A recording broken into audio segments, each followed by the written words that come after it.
Hello, YouTube community. My name is Drew K, and today I am going to be discussing one of my brand new favorite movies, Morbius. So, let's talk about the elephant in the room. Morbius is bad, right? I mean, the critics are telling you that it's bad, but it isn't. That's the magic of this movie. I don't really understand what the critics are talking about with this movie. And I admit I am coming into this with a bit of a bias. I am a Jared Leto diehard. I thought his performance in Dallas Buyers Club was riveting. So going into this, I had high expectations. And not only were they met, but they were exceeded. I thought the pacing of this movie was just fantastic. We do not have to spend 3 hours in the world of Michael Morbius. Instead, it flies by at a brief hour and 44 minutes. The score is compelling, but let's talk about what people think they don't like about this movie. The biggest complaint I see from critics is the fact that this movie doesn't connect to the Spider-Man universe. What a waste of time that would be. Morbius proves that you can take a character and make it stand on its own, much in the way that last year's Venom Let There Be Carnage did, where these movies are based on characters from Spider-Man, but they exist in their own world, and I think it's all the better. If we get bogged down by continuity, we start to make errors and falter, much like the post-credit scene. But we'll get to that. Okay, guys. So let's talk about the state of superhero movies. So I'm going to start with the modern superhero movies. So post-X-Men onward. First, we had the earnest attempts era. These were your X-Men, Spider-Man.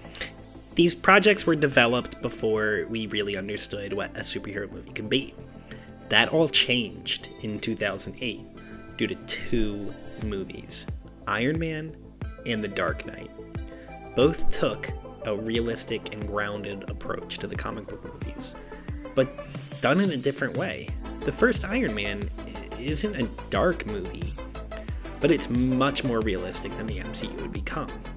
So for a while, this was the trend.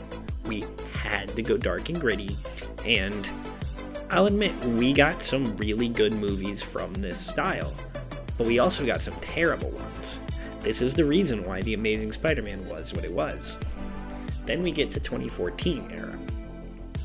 This is the ironic era of superhero movies, and we get things like Guardians of the Galaxy and other movies like that embrace the more comic book feeling to these movies, and these movies were awesome for a time. But even these super jokey, self-aware movies became stale and bland, and soon we were living in a landscape where every movie about superheroes tried to be funny. So then, that brings us to now, the post-irony era of superhero movies, where we're combining these approaches. We're taking the dark and gritty, but making it up to 11 in a way where it's self-aware and kind of funny because of it. Movies that fit in this post-irony genre of self-seriousness are recent films like Matrix 4 and Maleficent. And now Morbius fits in there. So that's really interesting. So in the movie, Dr. Michael Morbius is a vampire, and there are tons of references to the classic vampire cinema, like Nosferatu. In the beginning of this movie, when Michael discovers his powers, he becomes like Nosferatu and kills off everybody on the boat. It was moving. Following that, let's talk about when Michael discovers his inner strength, because that's the crux of this movie. And It is so self-serious, but in a very self-aware way, much like The Batman, whereas that movie was recognized for its brilliance. For whatever reason, Michael and company were tossed aside, as if they weren't aware what they were making.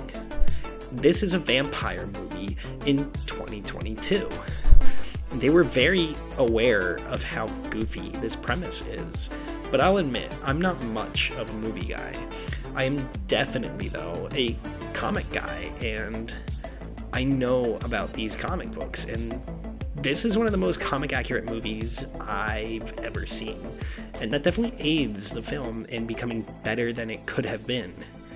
It could have been much, much worse, and we really learn a lot about Michael on his journey of self-discovery. Despite myself, I ended up allowing Morbius to sneak into being one of my favorite films of the past decade. It actually ranks number 6 on my list right now. And I'm really excited to see what this director has in store for us. He's made plenty of great movies in the past, including the Ryan Reynolds vehicle Safe House, which was utterly fantastic, and the 2017 Ryan Reynolds Jake Gyllenhaal vehicle Life, which, if you remember, all of us webheads thought back then that that was going to be a secret prequel to the Venom movie. So it's kind of fitting that this guy ended up directing a Venom spinoff. So let's talk about that post-credit scene, because that's where I believe this movie begins to falter. I think the reason this movie didn't do as well with critics as it could have is because of its lack of broader connections to the Spider-Man universe. I think critics were expecting something that Morbius was never supposed to be. I think also Morbius was going to be one thing.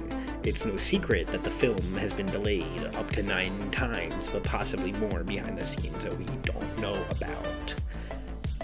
I really do not believe the way that No Way Home turned out was the original plan for this Spider-Man. If you remember back when Far From Home came out, there were plenty of rumors about what the third film would have been, and speculation on the trades had it that it was going to be a Kraven the Hunter film. We even have the director himself saying that this is the movie he wanted to make. Well, what happened? Along the way, somewhere during the pandemic, Marvel changed their lineup. They shuffled directors, and Doctor Strange became a multiverse film. I believe that Spider-Man was always going to connect to Doctor Strange, but I feel like with the change of directors, what Doctor Strange became wider open.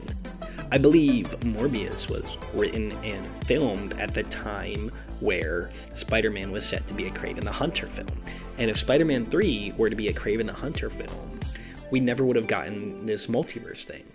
I think Venom was originally intended to be directly tied to the MCU.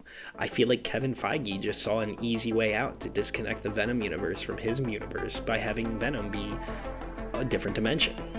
This would make sense as to the post-credit scene for Let There Be Carnage setting up Venom in the MCU just to immediately take him out. I feel like this was a mistake on their end.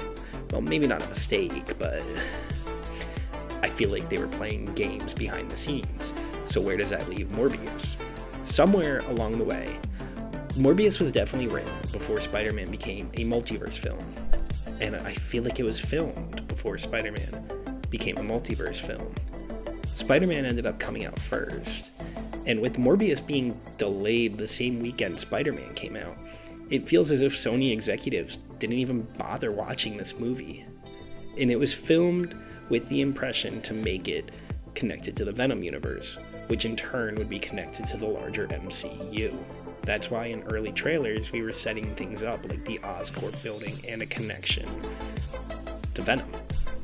But with the MCU Spider-Man, establishing that the Oscorp building does not exist in New York and Venom does not exist in the MCU universe, Morbius was screwed.